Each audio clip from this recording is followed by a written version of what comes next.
Professionals and businesses all around the world are struggling to catch up with the speed of artificial intelligence. In this AI masterclass, I'll take you through all the important basics, fundamentals, and legit use cases that will help you get a head start. I gave this session in San Francisco, California, and this is what the attendees had to say.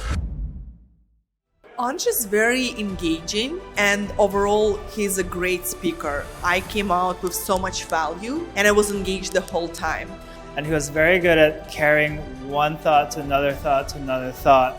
So everything felt very practiced, everything felt very together. I learned so much from his presentation, like how to better using AI tools to help designers to brainstorm with ideas or like get inspiration on visual designs. That's just so inspiring and helpful. Make sure you watch this video till the end because I will be sharing a QR code to download my entire presentation for free. So without further ado, let's get started. So these three are the core expected outcomes that you can expect to take away today. Number one, of course, I'll cover some practical AI use cases. Next, how to approach products in general. If you're trying to build a solution, if you're trying to build a service, how do you sell more in 2024? At the very end, some exact prompting techniques that I have been using to get things done. This is my screen time, and I'm pretty sure most of your screen time would be between 4 to 6 hours. Now, the interesting thing is that if you look at the very bottom, you would realize I spend more than 12 hours every week on social media, which is the case for a lot of people. If I dig deeper, you'd realize that I use Instagram the most, and next is WhatsApp. Raise your hand if you feel you would be in a similar spot. Do you think Instagram and YouTube takes most of your time? It's almost for everyone. Now the question is, why does this matter to us? Because as product teams, it's very important to see how the role of devices has changed. 20 years ago, all of these things, whether a mobile phone or a computer or the internet, was built for communication. Now, the use case has shifted from communication to content consumption. That is the primary goal of a mobile phone these days. And that is the reason why most AI tools that go viral are for media or for content. Whether it's ChatGPT, Midjourney, Runway ML, all of these tools are in a way helping creators make more media. I'm pretty sure a lot of you would have seen OpenAI's Sora. And when this thing launched, a lot of people said, oh, this is crazy. And of course, we had Tyler Perry absolutely shutting down a huge project, $800 million worth of projects that was being planned for 4 years, was just scrapped. And you would find a lot of people on LinkedIn and Twitter saying stuff like, oh, OpenAI will completely get stock footage people out of business, video editors are going to go out of jobs. But the truth is, nobody really knows. Because unfortunately, people don't go deeper. And by the way, this is a Sora output. This was a prompt that said that have a dog typing on a keyboard.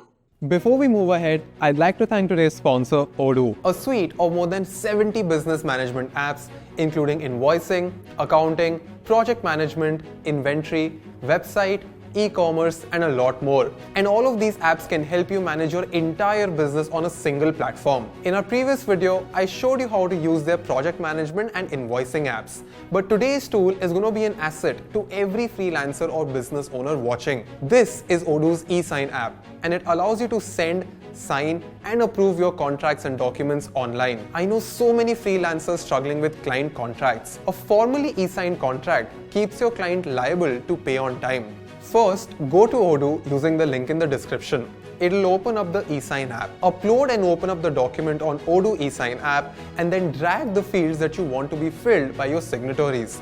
This can be your sign, date, name, and etc. You can also choose if the fields are mandatory. And you can also mention who is supposed to fill that field. Once done, your documents will be ready to get signed.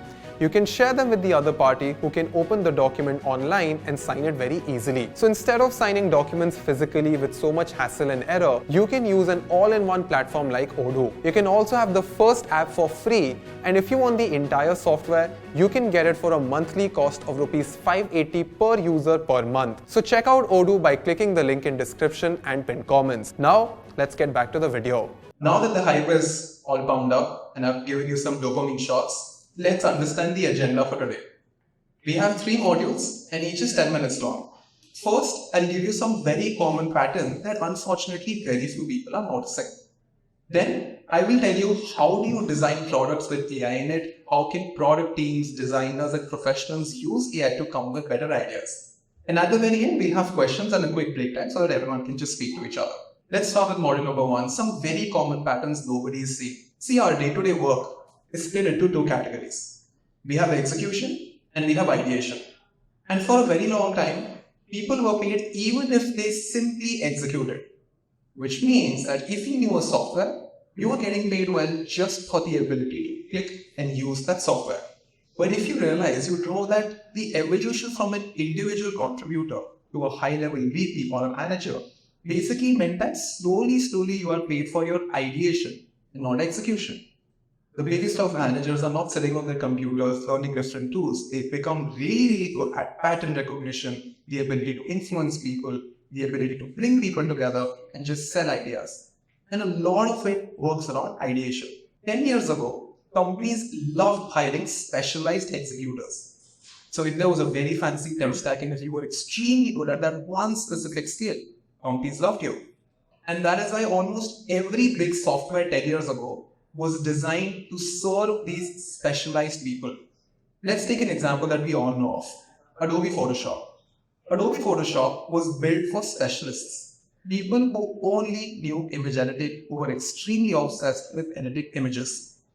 Photoshop became a huge success because there were a lot of specialized executors and Photoshop was great for them. Adobe saw this and created a dozen other applications serving individual executors. Each and every app that you see, they were all catering to specialists. Today, the trends have changed because we are seeing a massive shift in the behavior of companies and in the behavior of people. We are slowly seeing that instead of people specializing in a subject, users are now working as generalists. Now, a quick example would be that if you're a designer, earlier you were expected to just design UI, but now you're expected to plan features with your PM. You're expected to set priorities. You're often expected to even run research. If you're working in a marketing team, earlier you were expected to just design carousels. But very soon you would be expected to write the caption, to design the carousel, and to also schedule it on across social media. So they're all slowly going from being a very specialist person to someone who can do a lot of things. Earlier, when you used to hire web developers, you would often find people who are really good at front-end coding, which is just the coding aspect of things. But now, anytime you hire a web developer, you automatically assume that this person will design and develop. And the same pattern is now slowly coming into products. And that is why you literally see Adobe creating something like Adobe Express, which is nothing but just a simpler version of every tool that they've made so far. Adobe Express is literally the top 5 features of Photoshop, After Effects, Illustrator put together in a tool that works on the web. So 2 significant changes. Number 1, everybody is enjoying tools that work on the Google Chrome tab. Basically, it's called web apps. So you no longer need to download a 2 GB software and have a really fancy computer to run these things. And number 2, all of these tools are now serving generalists. I love Figma because Figma started as a design tool. But they realized, and of course, this is not something that they've officially said, this is my assumption. Figma would have realized that, dude, very soon, you'll have so many people in the company that are sometimes designing and planning. You'll have developers who are designing, you have designers who are coding. When that happens, Figma would often need features that are serving developers. They will need features for founders. They will need features for PMs. And that is why they released FigJam, which is a brainstorming tool. They released DevBot, which was for developers because they want to keep making money, because if they serve just designers, then they're actually working on thin ice. Even in companies today, a lot of startups are staying away from hiring a specialist with 10 years of experience. They often hire a fresher who's a generalist, because sometimes a generalist is what you need. So earlier, companies were hiring for experience. Oh, you have 10 years of experience, that is wonderful. But now a lot of people are hiring for outcomes. That if you can deliver and if you can give me outcomes, I don't care if you have 10 years of experience as long as you get the job done. I see so many apps in the market and most of them end up marketing their features. And you folks are users, right? You would agree to this. Nobody cares about features. People care about outcomes. What those features can do for them. So if you're a founder or a CEO or a marketing person, you need to ask yourself, am I selling features or am I promoting my outcomes? Because the entire market is now looking for outcomes and not features. The concept of hiring generalists has become less riskier. 10 years ago, it was very risky to hire someone who's just decently good at everything. But now it's less risky because you have so many AI tools to get things done. Another huge trend that we'll see in the next 9 to 10 months is that right now when you open TikTok or Instagram, you see an influencer screaming, oh, this is a new AI tool that will change your life forever. New AI tool. They're calling AI tool different from other tools. Very soon, people will just say this is a new tool. And the consumer will assume that you will have AI in it. It's very equivalent to us saying, oh, here is an internet-enabled website. No, if I'm saying that this is a website, it is assumed that it will have internet in it. But of course, this is a narrative that will come into place 10 months from now. I love this quote. It said, I would fear artificial intelligence and fear natural stupidity. Because common sense is actually very, very rare. And a lot of people, when I give these workshops, they often see that, oh, will AI replace us? Is AI a cheap replacement? Should I fire everyone? No. AI is probably like an intern who's a little drunk. And that is the assumption that you need to use these tools with. You can never ever rely on these tools because they're not there yet. Just like developers, startups will love having full stack product managers. Full stack is basically this fancy way of saying that you're a good generalist. Because even full stack people often work with other people. Now, if I had to summarize how human beings work with AI, I can summarize it in this very simple flowchart. On the very top, we have one human being who thinks, because AI doesn't know what problems we face on a day-to-day basis. It's a human being who recognizes a problem. Then human being prompts an AI tool. And when I say the word prompt is just a fancy way of saying I'm giving context, I'm setting constraint. That is literally what prompting is. Then AI gives you a result. And by default, that result is terrible. So as a human being, you're responsible to validate it and build on top of that result. And at the very end, it is the human being who delivers. Now the question is, 5 years ago, you were paid for just executing this middle step in this entire flowchart. So if you're a good executor, good to go. Very soon, your ability to define problems, to prioritize problems will be equally valuable. People will ask, can you prioritize problems?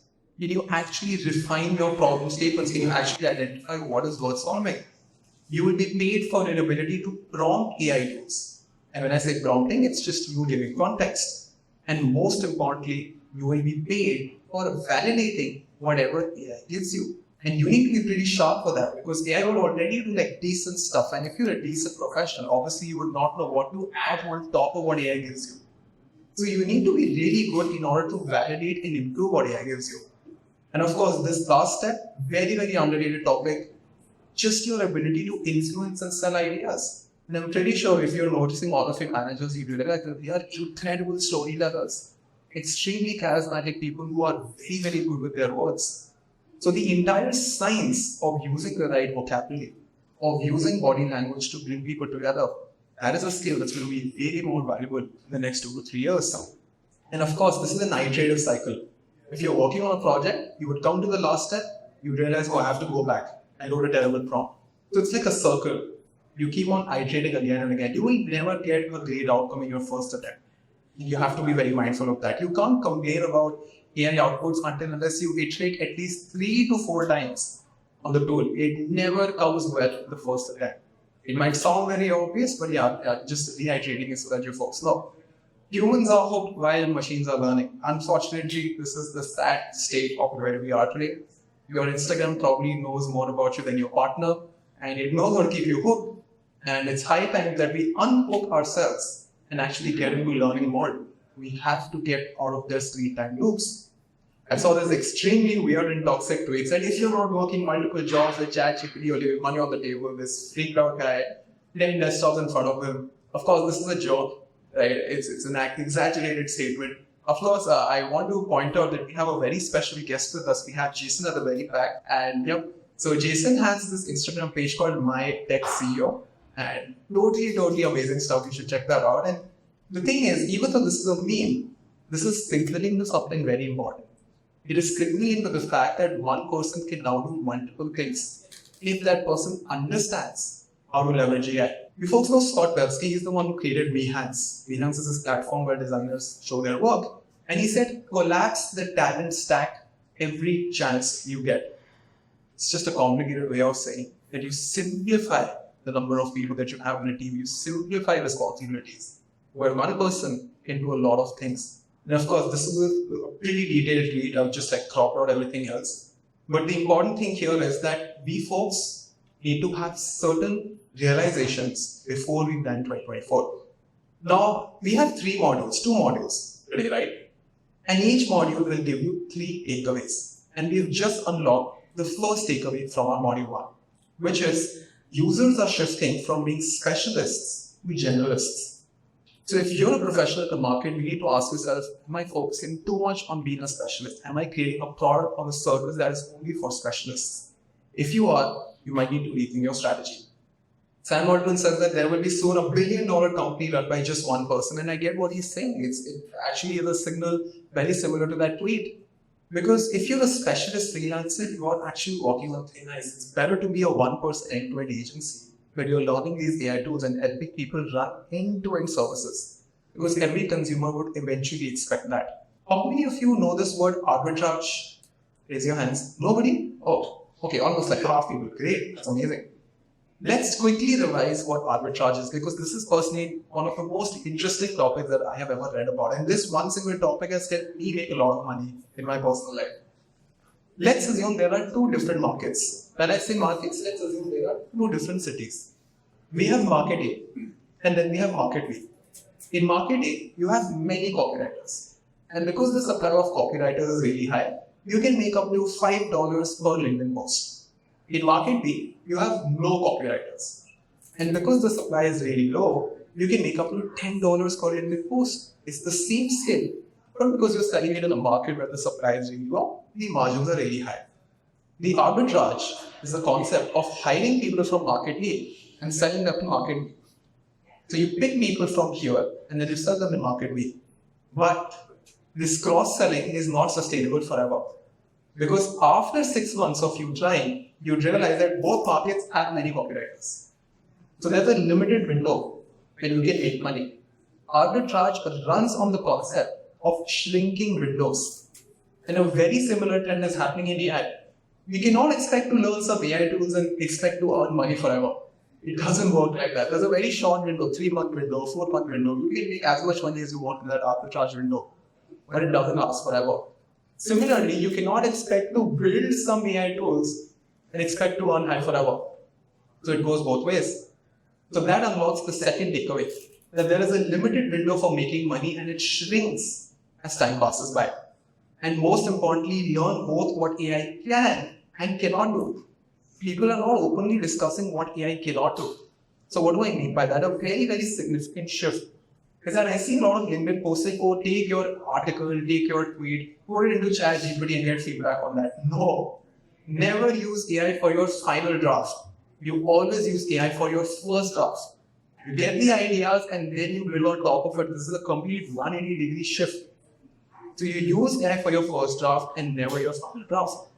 So if you have a task at hand, let's just say you have to find out common keywords and headlines in your competitor's website. This is a pure prescription-based task. There's no innovation in this. There's no empathy in this. And when I use the word dynamic means that does this change with time? No, the website is literally there. The keywords are not changing this month. This is a pure execution-based task. AI can fix this for me. However, if you're working at a self-driving company and your founder comes to you and says, Anish, you need to figure out how to make users comfortable accepting self-driving taxis and buses, AI can never solve for this. This is a pure empathy and ideation-based task. There's no prescription for it. Empathy required. Is it dynamic? Of course, the behavior is changing every week. You can never use AI for this, and this is where a human being comes into the picture. With that, we come to our last takeaway from Model 1. That while everyone is obsessed about what AI can do, you need to figure out what AI cannot do, because that is where you have maximum leverage as a human being. But very few people know what AI cannot do. For the next hot part. That's a subtext. That's a caveat. Because nobody knows what AI will do after 3 to 4 months. So all of these principles are added as an arbitrage window even for this workshop. This workshop is relevant only for 90 to 100 days. And it's surprising how most people have not tried making their own GPTs. How many of you have made their own GPTs? Okay, I'm very happy that at least 50% of you have done it. But for those of you who have not, I'll quickly iterate what these GPTs are. So once you go back home, folks, you have this new button here. It's called Explore GPTs. Once you click on it, you will have an app store. It's very similar to the iOS app store by your ChatGPT. Right? It just gives you more superpowers. And they have a Canva plugin, a logo creator, and all cool things. And even if you've got a great prompt engineer, you can literally just use these GPTs for free. There's unlimited GPTs out there. And of course, you can create your own GPT as well. I will not get into the details of it right now because I've already created a YouTube video on it. So of course, you can go back home and this is the QR code. I've made a QR code for this. So this is a video that can teach you how to make GPT bots. It's a free tutorial. And I would strongly recommend you folks to start creating GPTs for every minute use case. For example, in my content creation journey, I have used GPT to write hooks for me. So LinkedIn hooks, Instagram hooks, Twitter hooks. I will put in my hook, get hook ideas, and then build on top of that. There's one GPT I've created for avatars and fake logos. So I make a lot of videos, I make a lot of UI, I need fake logos. I have a GPT for that. So very small niche-based use cases are created bots for that. Quick revision from point number one before we go ahead. Number one, users are shifting from specialists to generalists. Second, there's a limited time frame for making money, so you have to stay updated. At the very end, you need to understand what AI can and cannot do. Now, none of these takeaways will work for you unless you have proper call to action. So your first call to action is that if you're building a product or service, is it serving generalists or not? Improve your rate of learning and stay updated, because in the next 4 to 5 years, the only thing that's going to help you the most is your mental health, your physical health, and the rehabilitation you learn. If you have these 3 things sorted, you're good to go. And at the very end, speak to teams, speak to people that you're selling to, and figure out what are some things that AI will never be able to do. We're on the last module number 2, how do you design for products with AI in them? And it's very interesting how users are taking advantage of product teams who don't understand UI and AI.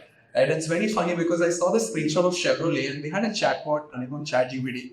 And this guy comes and says, write me a Python script to solve XYZ. And the code chatbot ended up writing the Python code. These guys barely knew that they have to put a barrier into the conversation. And Chevrolet is paying for this chatbot. They're paying for ChatGPT for get this guy is working it for free.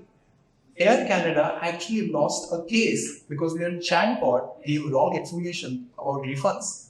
So this guy had a conversation with the chatbot. The chatbot said, yeah, bro, you're good to go, you get a refund. And then the guy went to Air Canada said, we don't have such rules. But then the guy sued Air Canada, and Air Canada lost, because if your chatbot is saying something, you have to abide by it. So very interesting how so many big brands are also not able to figure this out. Takeaway number 1. People need to spend time understanding AI tools. It's crazy how people are just listening about it, discussing it on Twitter, but very few people are actually hands-on with these AI tools. And there are some use cases that I covered in our previous session. I think very few people have come from that session. But I am today using ChatGPT to break down my inspiration. I would take screenshots of literally anything, interior design, brochures, clothing, anything, put it into ChatGPT, get ideas. And let me show you a quick example of that. So I am a UI designer. I design apps. At this point, I literally go to my competition, take screenshots, and then I prompt ChatGPT to give me ideas. Now, before I show you the prompt, I want to tell you how do I make the most of ChatGPT. And if you use this one single checklist, you will get 10 times better output than any of your friends who use ChatGPT. And it's a 4-part checklist for writing a great prompt. Number 1, you assign a role. Number 2, you set context and define the task. Number 3, you add constraints. And I'll tell you how this works. This is just a rough checklist. And at the very end, you set expectations. Now let us practically see how this works. I am a UI designer, so I want UI design advice. I would say, act as a senior UI designer who specializes in iOS mobile onboarding experiences. See how specific I am about the role I want to simulate. I'll feed you 3 screenshots. Each screenshot shows the onboarding flow for an iOS app. Straightforward. I am designing a new onboarding flow for an app that helps college students, blah, blah, blah. I need you to study all the 3 apps I showed you. Then you need to list out common UI patterns they have, list out all the differences they have, point out 2 good things and 2 bad things each has done in their UI design. Keep your answers short and to the point. Speak from the lens of a UX designer. give all answers in well-formatted headings and bullet points. It is CEO specific and to the point this is. But the question is, Alish, how do we create such prompts? You just follow the checklist. And let me show you how I use my checklist in this exact prompt. Number one, assign a role. I assigned a role which was supremely specific to what I want. Number two, I set the context and define the task. What am I trying to do with this? What are you trying to do with this? Literally define everything in detail. Step number three, write constraints. I want two good things. I want two bad things. I want this. I want that. And at the very end, you set expectations. Keep your answers short, to the point. Right before GI language is extremely fluffy. It just unnecessarily says a lot of things that are not required. It is going to say, bro, please stick to the point and give me well-formatted headings, because I personally hate reading paragraphs. And the default way ChatGPT talks to you is to give you a big chunk of text. Once you do that, you can literally paste screenshots of your competition, run this prompt, and get so many crazy ideas. This kind of mentorship, this kind of access was never ever available before. We had very few startups are leveraging this, and this use case is just for UI, but you can do this for anything, for documents, for PDFs, for marketing material, for scripts, anything that you want. If you are a creator, you can take transcripts of your competition, put it into ChatGPT and ask what is common in all of them, and tell me how can I break this down in my own content creation. There's this very cool guy. He created a fake Instagram live app. And basically what he's doing is he would click on this app and it would have these fake comments and likes and views on, and he would enter these VIP parties and say, bro, I have 50k people watching, can I come inside? And he would like get attention from different people. And he has this feature where if he says, oh, Drake is joining, like a fake Drake would come at the bottom. And people would just lose it. Right? So it's very cool how people are using this. And criminals are the most creative people ever. Like, they use this stuff very quickly. So yeah, as I said, anytime you're using these AI tools, folks, even the ChatGPT example that I showed you, please make sure that you're building on top of that result. Never blindly believe what AI tells you, no matter what it is. It's just not smart. You have to validate it. So if I had to cover some cases, these are for product folks, but there are not enough product folks. But just to give you a quick example, never ask AI for features or for advice on what you should do. You should say, who can I sell this to? What should I ask these people? Use AI to find gaps in your brain, in your approaches. You never ask AI if this feature is good or not. You say, can you tell me the questions I need to ask my customers? There's a big difference, because then you are using AI to get questions, but you are on the field asking people these. Because people buy from people. And that is the truth. People only trust people. And please not over-index on prompting skills. Prompt engineering is not a skill. That is the truth. It is not a skill. It's going to be very generic and very common. Everyone will learn it. And in most cases, even if you write a very shitty prompt, ChatGPT only will tell you how to fix the prompt. So this checklist that I just showed you, if there is a checklist for anything, it can be prescribed. And if you can prescribe something, you can automate. There is no innovation in prompting. I'm pretty sure in 2-3 months they'll have that feature in OpenAI. But a lot of companies are also shifting their communication. 6 months ago, you would have an app that says prompt to image, prompt to video. If my mom would see that, actually, what is prompting? I don't want to learn prompting. I'm already a professional. I don't have the time to waste to become a prompt engineer. I'm already a software engineer. So all of them are now calling themselves as idea to image, idea to video. There's this app called Mika Labs. Not sure if you folks have seen it. So Mika creates AI videos. These all are like AI videos, and they call themselves as idea to video. Midjourney just released their web app. The earlier Discord thing was extremely complicated. So now any person would be able to use Midjourney on their phone, on their computer. There's this new app called Stable Cascade. Incredible app for making logos. If you want to make logos for your company, for your podcast, this is hands down the best thing out there. Freely available on any computer. Totally recommended. But again, reminder, you can't just take this logo and make it your company's logo. You still need a designer to convert it into a vector file and then make things ahead. So this is just for inspiration. You have to validate this and then build on top of that. We're also having real-time AI now, where you would be brainstorming on the left side and AI would be creating outputs on the right side in real time. So this is one new mode of creation that is yet to become mainstream. And I'm super excited about how these things would develop. We're almost at the end. I know there's a lot to digest and lots happening. But the second takeaway is that AI products should eventually help users to add context, to set constraints at low latency. So low latency means as you're working, it is quickly telling you whatever you are doing, whatever you're creating. In fact, Google has launched this new guidebook. So if you're trying to make an app that has AI in it, if you're trying to make a platform, they've literally open sourced all of their secrets and practices and examples that you can use to create your product. It's almost like material design guidelines, but for AI startups. So really, really useful for entrepreneurs. And for obsessive users like me, I have been stitching tools together. So I've been actually combining multiple tools to create some really interesting outputs. So I ran a podcast and I had this guest, Nivya, and he was talking about, all of these artists and business owners. I was like, how do I get a good image for this? I literally went to Midjourney, got some images, went inside Photoshop, isolated the core subject, and animated them in After Effects. And this is the combination that gives me maximum leverage, because if a person only knows Midjourney, they might make some money. But if you're in the intersection of tools, that is the craziest combo ever. And those are the combinations that are very difficult to replicate. And that will become the mode. And it's crazy how this is the latest, worst AI we'll ever see. This is literally the worst. And it is only going to go up from here. And you don't need to solve for everything from day one. A lot of people get this wrong and never blindly accept and follow what I say. Folks, I hope that you folks are picking and choosing what works for you, right? Because reality is very subjective and you need to pick what is compatible. Yeah, this is not relevant, but yeah, the last takeaway for today is that you can only predict your next 3 steps. This is a career advice, product advice, professional advice. Nobody knows what's going to happen after 3 or 4 months. So you can only predict your next 3 steps. Before ending, quick revision from module 2. People need to spend time actually using AI tools. This is not theory. You need to do hands-on. Next, tools should help users add context and constraints. So if you're a founder, make sure you have that. And nobody can predict 10 steps ahead. Don't try to do it as well. It's okay, difficult. Your call to action, just use ChatGPT to get feedback on any of your visual ideas. Could be your website, could be your logo. Brainstorm with AI on any project that you're working on. Could be a script, could be anything. Just have a conversation on your phone and ask yourself, is my team using AI for legit things? Okay, yeah, that's my YouTube channel in case you want to have some interesting tutorials. Everything that I covered today was very superficial.